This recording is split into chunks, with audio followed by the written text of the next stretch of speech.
એક મહાન ગુરુ ભક્ત જેને પોતાના આત્મ સ્વરૂપને ઓળખી લીધું, પોતાના દિવ્ય સ્વરૂપને ઓળખી લીધું, જે જાગી ગયો અને જાગીને આત્મકલ્યાણના માર્ગે નીકળી ગયો. ગુરુ જ્ઞાન આપી, ગુરુ ઉપદેશ આપીને આગળ પોતાના માર્ગે નીકળી ગયા. પછી ત્યાંનો જે રાજા હતો એ રાજા બહુ ક્રૂર હતો, અહંકારી હતો. એ રાજા કહેતો હતો કે અહીંયા મારા રાજ્યમાં ભગવાનનું ભજન, કીર્તન, ગુરુ જ્ઞાન કોઈની વાત નહીં કરવાની, કંઈ જ નહીં. અને આ તો ગુરુ ભક્ત હતો, મનોબળ પ્રબળ હતું, એટલે આ તો રાજાની એ પરવા ન કરે અને ભજનમાં, કીર્તનમાં તરબોળ રહે. વાણી દ્વાર ખુલી ગયો હતો એટલે ભજન પ્રગટ થઈ જાય તો ભજને ગાવા લાગે, કોઈની પરવા ન કરે. એટલે રાજાએ જોયું, રાજાને ખબર પડી, એટલે આ રાજા છે ને ક્રોધિત થયો ને કહ્યું કે એને લઈ આવો રાજ દરબારમાં. ત્યાં એને રાજ દરબારમાં લઈ આવ્યા અને કીધું કે તારા ગુરુનું નામ તારા મોઢેથી બોલતો નહીં, કીર્તન ના બોલતો, ભજન ના ગાતો, કશું જ નહીં. ત્યારે એ ગુરુનો શિષ્ય કહે છે કે મારા પ્રાણ છૂટી જાય તો ભલે, પણ મારા ગુરુનું નામ હું નહીં છોડું. ત્યારે રાજાએ એ શિષ્યને સજા આપી અને કીધું કે મોટો તવો, લોખંડનો મોટો તવો તૈયાર કરો, એની નીચે મોટી અગ્નિ પ્રજ્વલિત કરો. એ મોટી અગ્નિ પ્રજ્વલિત કરીને ગરમ તવા પર એને બેસાડો.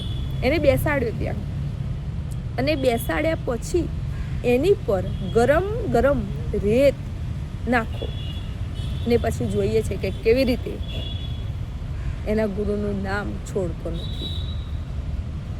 એને તો ગરમ તવો કર્યો, નીચે અગ્નિ પ્રજ્વલિત કરી, ઉપર બેસાડ્યો અને એની ઉપરથી ગરમ ગરમ રેત નાખવામાં આવી. એના આખા શરીરે ફોલ્લે ફોલ્લા થઈ ગયા, ચામડી ઉખડવા લાગી, લાલ લાલ થઈ ગઈ. અને અહોરનિશ ગુરુ મંત્રમાં, ગુરુ જાપમાં લીન હતો, પોતાના આત્મ સ્વરૂપમાં મસ્ત હતો. એને કીધું કે તું બોલીશ નહીં, તારા ગુરુનું નામ ના બોલીશ, પરમાત્માનું નામ ના બોલીશ તો તને છોડી દઈશું. એને કીધું કે ના, એ તો થશે જ નહીં.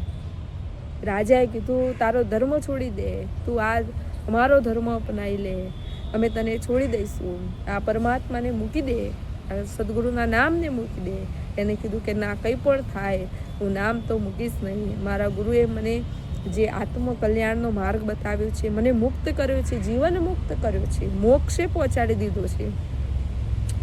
મને કામ, ક્રોધ, લોભ, મોહ, મદ, માયા, ઈર્ષા, અહંકારથી પાર કરી દીધો છે. એમને હું ભૂલી જાઉં, એ ગુરુના નામને ભૂલી જાઉં, ધિક્કાર છે મારા જીવનને. કંઈ પણ થાય, ભલે મારા પ્રાણ જતા રહે, પણ એ તો નહીં જ થાય. અને એ શિષ્ય આંખો બંધ કરીને ત્યાં ને ત્યાં બેસી રહે છે. અગ્નિ ચાલુ છે, આખા શરીરની ચામડી ઉતરી જાય છે, તોય એ ગુરુને મૂકતો નથી. અને અંતમાં ચમત્કાર થાય છે કે અગ્નિ ભલે નીચે હોય, એ ઉપર બેઠો હોય, ગરમ રેત આવતી હોય, અને એના શરીરે જે ચામડી ઉકળી ગઈ છે, જે ફોલ્લા પડી ગયા છે, એ દૂર થાય છે. ધીરે ધીરે હતો એવો ને એવો થઈ જાય છે. અગ્નિની ગરમીની અસર તેના પર થતી નથી. અને ત્યારે રાજાને મનમાં થયું કે આની પાસે જે છે એ ખરેખર કંઈક અમૂલ્ય છે, કંઈક દિવ્ય ખજાનો છે, જે દિવ્ય ખજાનાને કારણે આજે આટલો મોટો ચમત્કાર. અને આ ચમત્કાર જોઈ રાજાને ખૂબ પસ્તાવો થાય છે, દુઃખી થાય છે. અને રાજા એ શિષ્યના પગમાં પડી જાય છે અને કહે છે કે મને માફ કરી દે, ક્ષમા કરી દે.